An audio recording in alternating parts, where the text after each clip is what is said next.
विरारच्या अर्नाळा समुद्रात खडी व विटा वाहून नेणारी बोट उलटली आहे।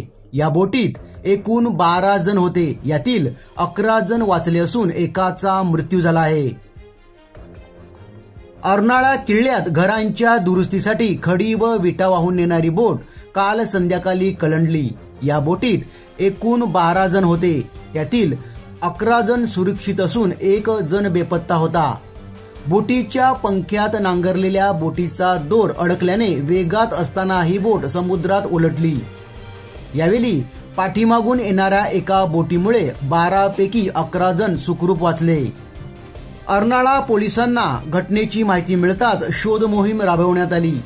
कोस्ट गार्डचे हेलिकॉप्टर व खासगी बोटीच्या मदतीने बेपत्ता असलेल्या व्यक्तीचा शोध घेतला। अखेर 24 तासानंतर बेपत्ता व्यक्तीचा मृतदेह सापडून आला। संतोष मुकणे असे या दुर्घटनेत मृत झालेल्या व्यक्तीचे नाव आहे। या घटनेबाबत अर्नाळा सागरी पोलीस अधिक तपास करीत आहेत।